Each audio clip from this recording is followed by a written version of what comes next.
নমস্কার, কেমন আছেন সবাই? রাখি লাইফস্টাইলের আরেকটি ব্লগে আপনাদের অনেক অনেক স্বাগত জানাই। আশা করছি সবাই অনেক ভালো আছেন, সুস্থ আছেন। আমরাও বেশ ভালো আছি, মানে এখন ভালো আছি আপাতত। অনেকটাই শরীর খারাপ ছিল, সবারই কিছু না কিছু একটু একটু প্রবলেম চলছিল। আর আজকে হচ্ছে গণেশ চতুর্থী, তো সবাইকে গণেশ চতুর্থীর অনেক অনেক শুভেচ্ছা, ভালোবাসা। আর এই যে গণেশ চতুর্থীতে প্রতি বছরই আমি নাড়ু বানাই, তো সেই সকাল সকালে স্নান করে মা আর আমি দুজনে মিলে নাড়ু বানিয়ে নিলাম। আর আজকে প্রসাদে নাড়ু দেবো, আর ফল প্রসাদ, আর একটু মোদক দেব। তো গণপতি বাপ্পার ফেভারিট প্রসাদ হচ্ছে মোদক, সেটা দেব। আর আমরা এখন যাব মানে যেখানে পুজো হচ্ছে সেখানে যাব।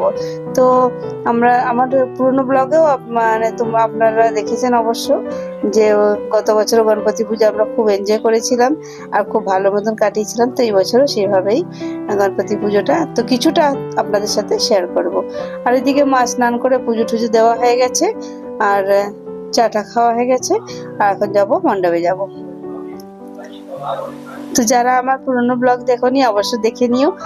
খুব ভালো পুজো আমি শ্যুট করেছিলাম। আর এই বছর আমি ছোট্ট করে শ্যুট করেছি, সেরকম কিছু শ্যুট করিনি। আর যেহেতু শরীরে অত জুত নেই, আর মানে শরীর খারাপ সবার একটা করে করে চলছে। আর কি বলবো, সবার ছেলে মেয়ের থেকে নিয়ে, সবার শাশুড়ি মার থেকে নিয়ে সবারই। তো এই বছর ওই কোনো রকম তোমাদের সাথে আপনাদের সাথে আমি একটু শেয়ার করলাম যে পুজোটা আমরা কিভাবে কাটালাম। আপনারাও একটু আমাদের পুজোটা দেখুন, ভালো লাগবে অবশ্য। তো চলুন বন্ধুরা, এখন পুজোর ওখানে যাওয়া যাক। আর সবাই কয়েকজন মিলেই আমরা পুজো করি, সেটা আপনারা জানেন। আমার যারা পুরনো বন্ধুরা আছেন তারা অবশ্যই জানেন, যে পুরনো ব্লগে অবশ্যই দেখেছেন। আর এই যে চলে এসেছি এখানে গণপতি বাপ্পার কাছে। তো পুজোর এখানে চলে এসেছি, আর একটা ছোট্ট ব্লগ আপনাদের সাথে শেয়ার করেছি। আশা করছি ভালো লাগবে। আবার নতুন একটা কোনো ব্লগে আপনাদের সাথে অবশ্যই দেখা হবে।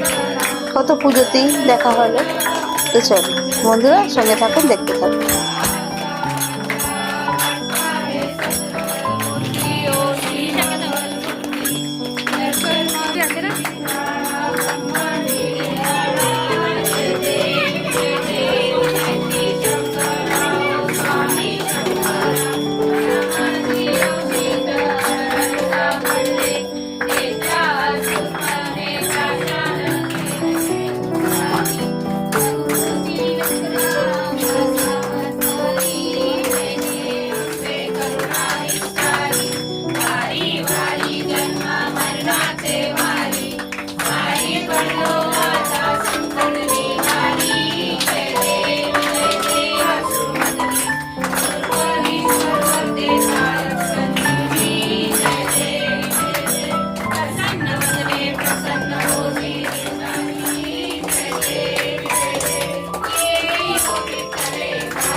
আর এখানে চলে এসেছি আমার ননদের বাড়িতে, ওদের বাড়িতেও পুজো হচ্ছিল।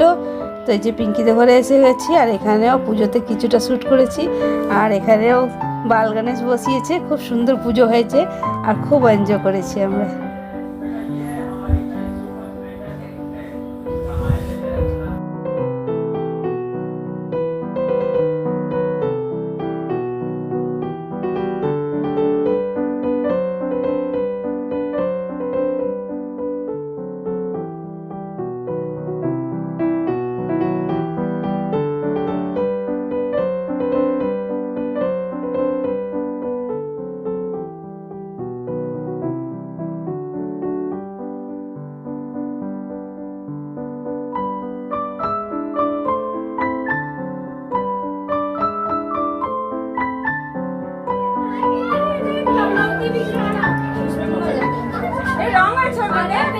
সব জায়গায়